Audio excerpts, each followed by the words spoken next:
Welcome to the Eskrima podcast. My name is Jason. I'm an Inayan Escrimador, and I did Eskrima yesterday. And it's one day after arriving back from the Caribbean Martial Arts Expo, which is super fun. And last night, given the fact that I still have a hurt paw, I mostly instructed and directed class as opposed to being directly active in class. But we worked on footwork, or rather, I should say, Lahong Guru Justin worked on footwork inside Sinawali, which led me to have to kind of discuss with some of the students, because some, excel. I have one young girl, she's like 14, and you teach that person something and then they're doing it right away. It's always great to have a student like that. And other students have been training for longer and continue to struggle, right?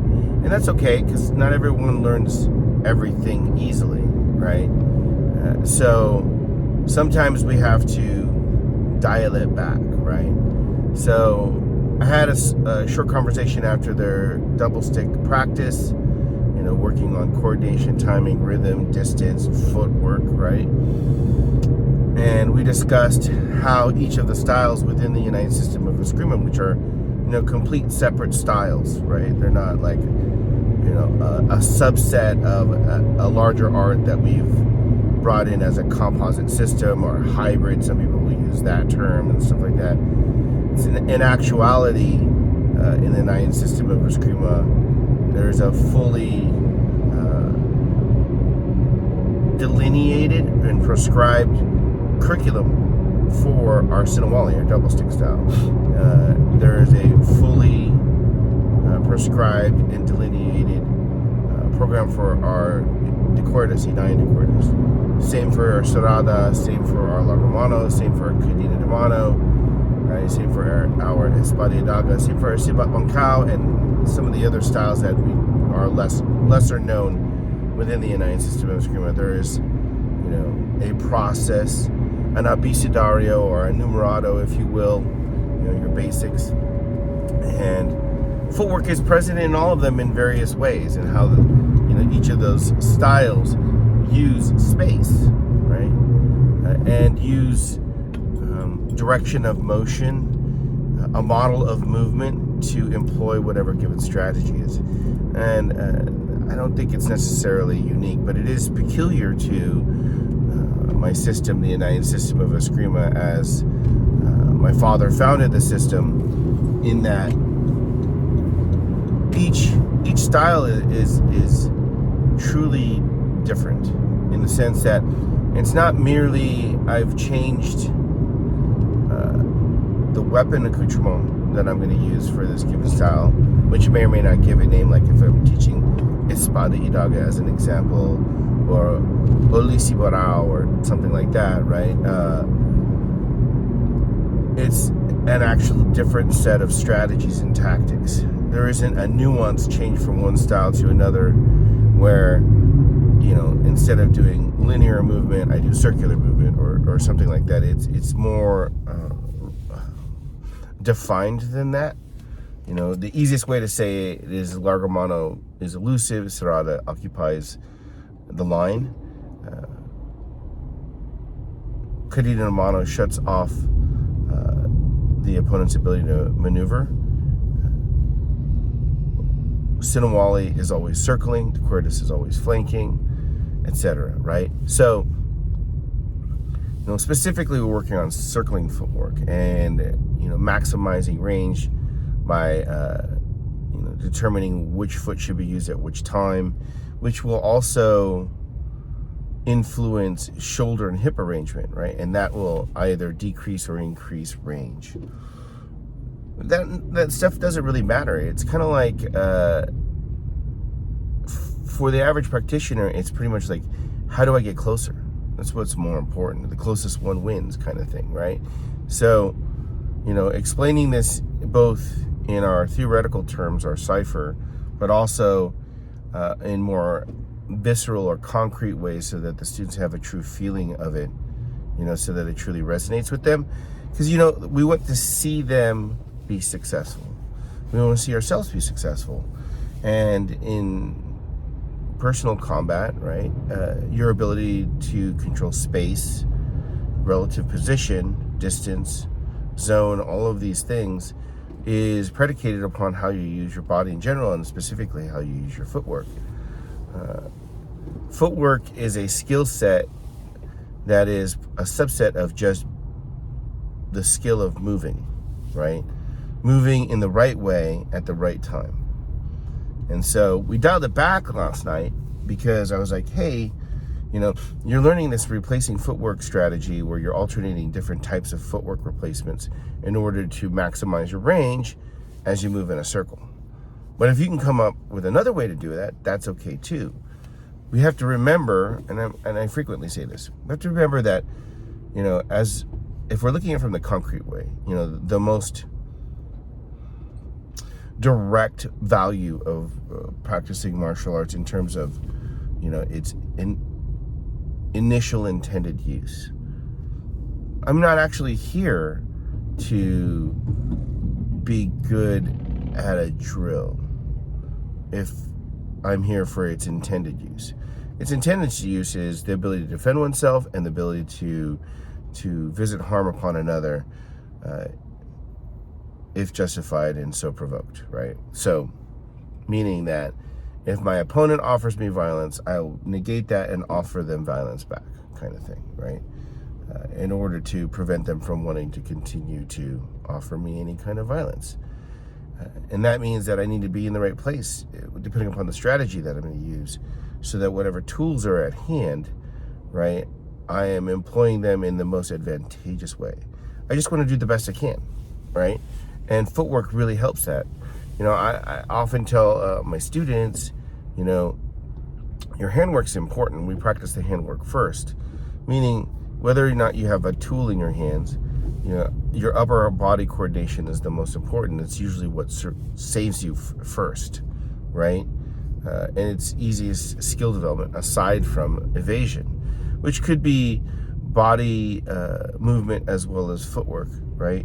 So you could angulate the body in order to avoid an attack without much movement from the feet. But we also do this basic footwork, right? And then we go back to coordinating the hands first, because it gives people a sense of confidence that they can put something in the way, right? Then work back down at the feet, because see, the next thing is like, while your hands might keep you there for the immediate altercation, just blocking or just parrying doesn't necessarily put you in a position of advantage, right? It's footwork that takes you to the next step, that takes your defense from merely treading water, as our metaphor goes, to being able to swim to shore, right? Because every time you take a maneuver for defense or offense, it takes you closer to victory, because you're looking for finding and exploiting better position through footwork and body position. So we dialed it back that way, and then said, but then, just try it any way you like to. There's two different ways to teach, general ways to teach Filipino martial arts, as my uncle says. And one is like the Southern way. It's more like, I hit you, you do this. Hit me, boy, I'm gonna do this. Don't do it that way, do it this way. And it's very good way of teaching. There are some traditions of FMA that initially were taught that way, and they're, the people that come after, the antecedents, if you will, I think that's the proper use of that word, but the students of the students, by necessity, will find that they have to calcify the training, which is more our central northern way of teaching. Southern way is we play fight, or we fight, and then we explore what works best for each individual. And some people take that approach. That's a great approach. If you're only making someone an individual practitioner, if you will, you're not necessarily looking to help others beyond that, generation after generation. The more contrived or calcified curricula that you find in central northern styles of Filipino martial arts, and truthfully most martial arts, whether they be Japanese, Chinese, Israeli, Korean, right, or any other nationality or ethnic origin, right, tend to be a lot more calcified than, all right, let's fight a little bit and then, okay, let me help you with this one move, right? The other thing is the Southern style tends to run into a way of being a lot of tricks. Sometimes it's hard to communicate a cohesive whole, but rather than, I guess it's kind of like Southern ways. Here's a box of tools, and the fight is like a broken engine. Figure it out. And the Northern way is, here's a box of tools. Let me show you how each tool works. Okay, great. And you can use them these ways and adapt. Maybe this tool that could be used one way is used another way. And here's a couple broken cars that we're going to fix up and explore this problem with, and how we might use different tools to achieve a positive result, right? That would be probably the best way to explain that, right? And the Northern way, though, is sometimes difficult because it's having, especially when we talk about footwork. Normally on Mondays, if I'm not traveling back from somewhere, right, I do a footwork day with one of my students, Doug, and he's specifically wanting to work on footwork, and he's just making sure that he can move well while he strikes. He's decent striking, decent tool work, right? And now he wants to use his lower half of his body more cleanly, more precisely. And the Northern way, Central Northern way is a great way to do that, right? And even in some cases, like if we go South Philippines or Southeast Asia in general, we start running into Kuntao Silat and Ber Silat and all these different variations, right? Their lankas are footwork exercises, right? So there's a contrivance there in the way that they might do things as well, too. And it's just so that way we get basic footwork. It's no different than,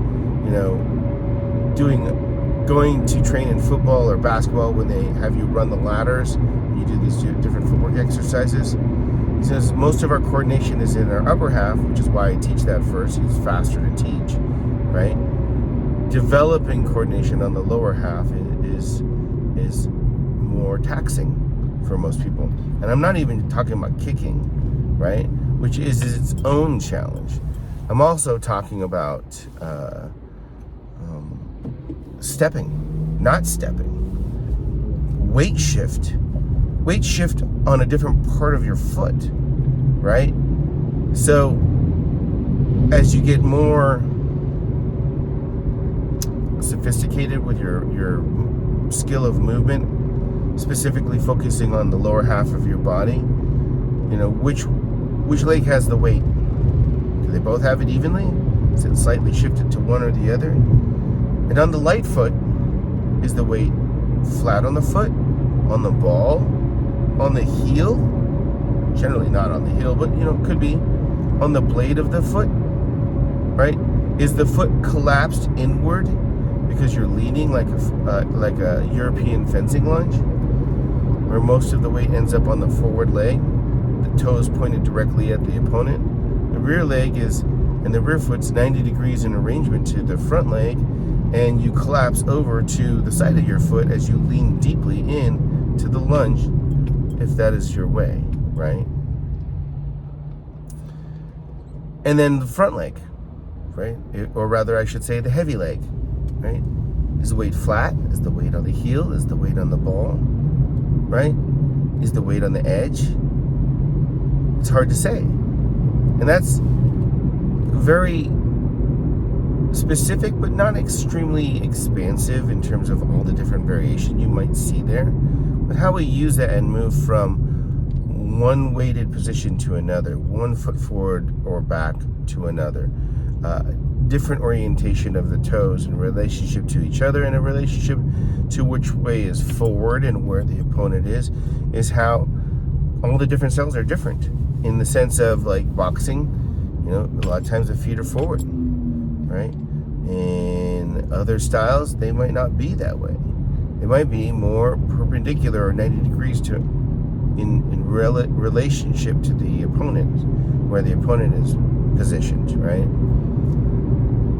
all of that footwork is great, and we can learn and practice all those things. And like the person that taught me fundamental boxing was one of my dad's students for footwork. I was a difficult instructor to work with. I mean, I grew up with him as I was a child, and he had gotten his boxing license from the United States Boxing Association, whatever it is, that association for like Olympic boxing.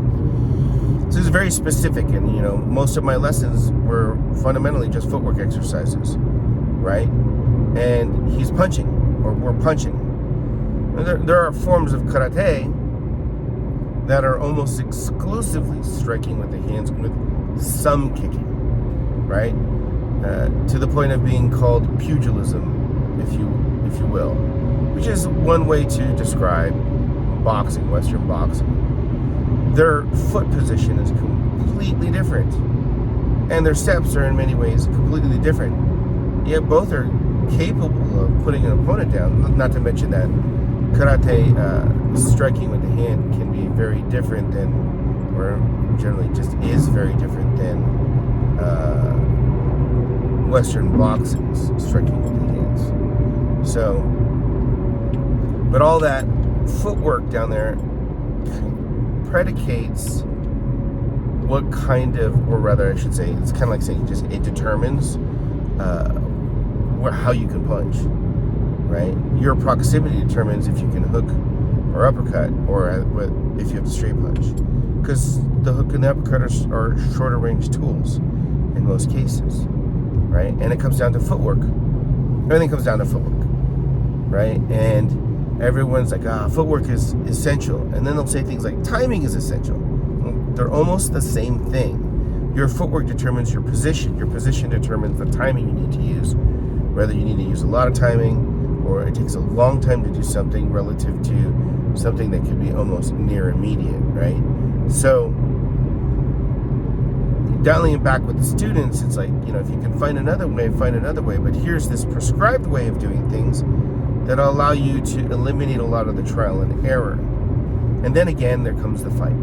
This is always the interesting thing. Like, I was talking to folks over the weekend about the truth of fighting, in my opinion of it, like how I understand it, right? How I try to approach that particular subject, if you will, with the students and everything. Truth is, like, okay, this is might be defined as high percentage technique, something we know that works, something that you can be confident in, that works in most, if not all, occasions, that the technique, tactic, or strategy or style that you're trying to employ works under duress, works under stress, works under pressure, works under a real fight situation. I don't think that I should use the term reality-based in the way that we describe martial arts, because if it's not reality-based, it's not very martial, right? But it has become a thing for us to say street fighting, reality-based, combat-based, whatever, contact, real contact, all of those things, whether it's in English or some other language, because there's a lot of people going around teaching martial arts that don't do those things, unfortunately, and yet they still call themselves martial arts, which is fine. Doesn't really matter. The people that want something more authentic and effective will find you. So that's not a concern, at least not for me, right? But truth can be discovered when we pour on the power, pour on the speed, right? Pour on the intensity. But we don't need to practice that way either, right? That's why we have these contrivances in terms of, okay, here's this footwork exercise. Like, I had a student of mine who I taught for a handful of years. And then he had a martial arts school, a Kempo Jiu-Jitsu school. And he really, wanted to learn. I think he was also nervous to learn from my dad. But I taught him initially and got him all of his fundamentals, so that way when he could train with my father, he'd get more out of it. And so it got to a point where I just passed him off to my father. And to this point, this person who used to stand for honor and all those things, which is a whole other subject, but denied that I was his teacher for a long period of time and said, oh, I only learned from Mike.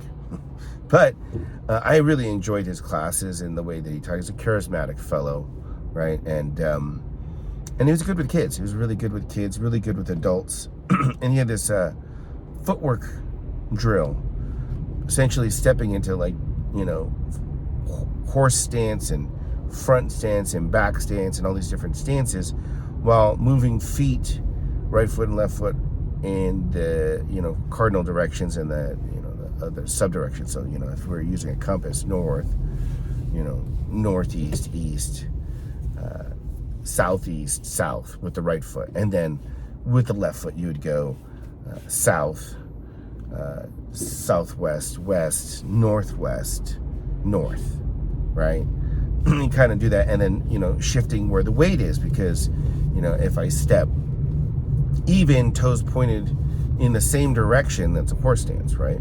If I step forward, toes generally pointing in the same direction, forward, if you will, but weight is more forward and the hips are squared to where the opponent might be, right? That's a front stance. And if we do almost the same stance, foot arrangement more like 90 degrees, but my weight is more shifted backwards, both feet flat, you might call that a back stance. And cat stance, where the forward foot comes up only slightly and the weight is barely on the ball of the foot, of the front foot, and the rear foot is pointed roughly in the direction of the opponent, that might be called a cat stance. And there's all these different stances, and you could cross step and you could do all those things, right?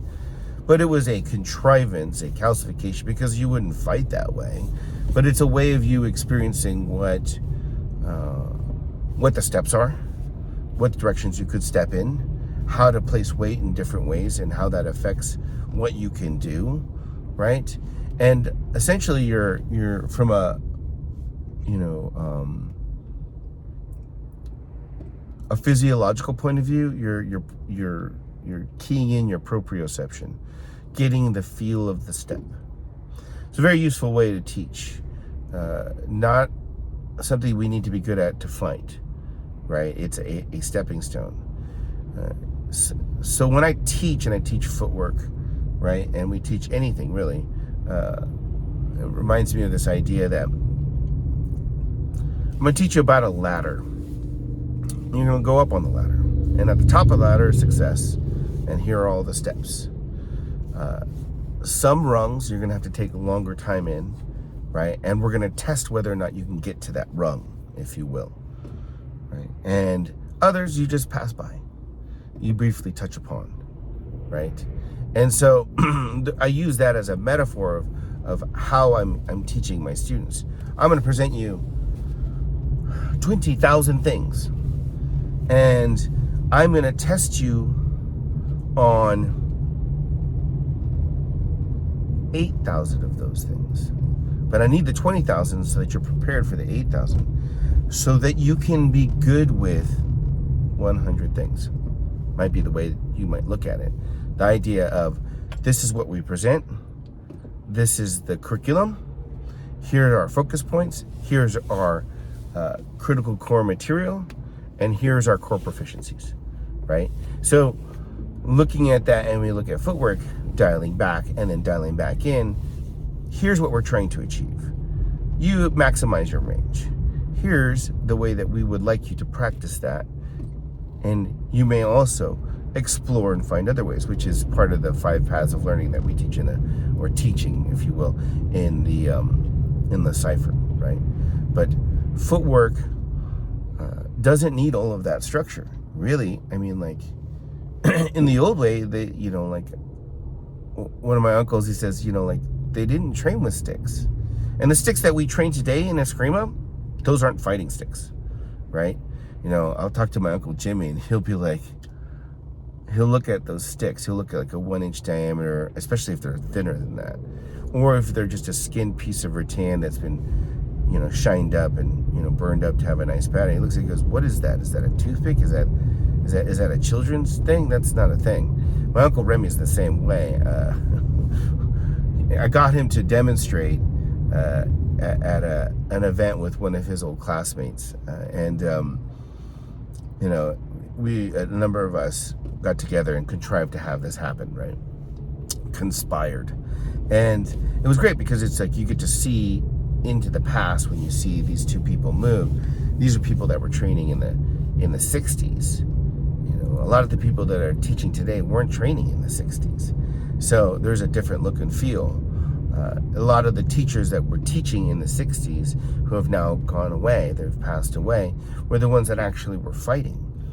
Not sparring and putting a helmet on and all that stuff and going through that series, but joining the army and going and fighting World War II, or death matches, or these Hogo-Toto full-on matches. And their way of moving is significantly different when we look at those old videos than what is being taught today. And we have to ask our question, why, right? So having these two gentlemen teach allows us to see that not through a video from old, but as if to time warp back, right?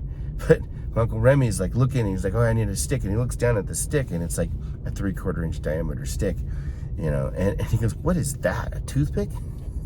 Not a friendly way to comment in someone else's school, but that's their generation, right?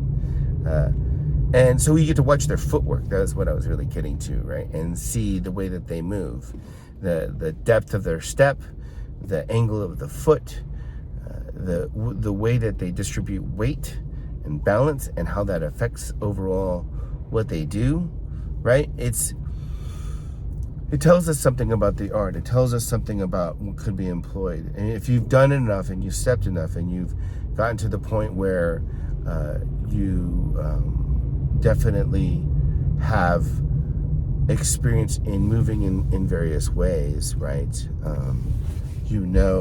What that means when you look at it, right? And to the uninitiated, it is a good just template of like, this is my bar. This is what I'm supposed to look like, and I should know what that feels like watching it, right, and doing it. And it's not a contrivance any longer. It's now just an example, right? Which is where we as instructors are tasked with, and it is incumbent upon us. It's required of us. It's our obligation to teach these things. If you can't teach proper footwork, then you can't teach the whole art. You just can't, right? That doesn't mean that you have to do it yourself, although that is useful in doing it. You should be able to direct someone so that they have clean footwork, right? That they can take a full power blow from someone who's trying to cut them in half, right? That's what it is. Because once you get to that, someone trying to kick you in the leg, a little less severe, no less painful, or it's less painful than being cut in half, but it's no less dangerous, right? A good Muay Thai kick to the thigh runs the possibility of fracturing your femur, which is just ridiculous. That bone is very thick, very dense, very hard to break. It bears a lot of weight. Generally speaking, if you're very athletic, your density of that bone will be quite high. It's a very, very hard bone to break, right? And you should learn how to practice against something that's trying to do that. If you're not, then what's going to happen when someone tries to cut your leg down with their leg, right? So, and a lot of your defense is going to be movement. Some of that's going to be footwork, right? And ultimately, that's what you're trying to get good at. And how you as an instructor or you as a student get there to the ability to maneuver in such a way as to negate someone's attack, either through direct conflict like a block or a check, or just an elusive movement that changes orientation in a way where you remain in contact but out of contact of the blow that they're using. That's amazing. That's awesome, right? And that's ultimately what footwork is for. And so going back to class last night, I had a much shorter way of talking about this because I had less time to do that. It's my thing as an instructor to be very mindful of the time that I have to teach and use it more accurate, which is great doing these podcasts because I can really work out the problem in my head and talk more about it. And maybe in posterity, my students will refer back to it. It might shed some greater light for them, which would be ideal. But going back to class last night, I could see, one student who's brilliant, she's doing it really well without having to be taught more than a couple times. I have students like Lahunger or Master Guru Jeremy out in the Midwest. You can show him once and he's done. He's got it down already, right? And then you have other students that, I may have shown it 50 times and they're still having a hard time on it. What I find is that they're trying to conform to the exercise, which is what they're supposed to do. However, I find more success with people like that if I remind them of what the ultimate goal is. Ultimate goal is maximize your position and your shoulder and hip geometry. In other words, arrange your body in a way where it's easiest to reach, most comfortable to reach your opponent, and they can't reach you so easily, right? And that's a very important skill set. My dad would tell me stories about how there were these escrimadores in Stockton that were formidable. My uncle Al Concepcion, he said that there were people that were more formidable in the work camps than the people that whose names we speak in high regard and vaunt and laud. That there's these unknowns, right? So both my father and my uncle Al spoke about these guys in the camps, and one of them supposedly was just like had an amazing timing, and so you couldn't touch him, and he could always touch you, right? So you try to lay a stick on that guy, a fist, a foot, it's just not in the right place for you to do it somehow. But he was always able to hit you, right? And he was very well respected, but he didn't really teach, right? So it was hard to learn from this person who wasn't open to it. But he fought, and I can't say if that's a real person or not. It's just part of our history at the Inayan System of Eskrima that we talk about this individual by name. But at the same time, it's important to know that it's possible, right?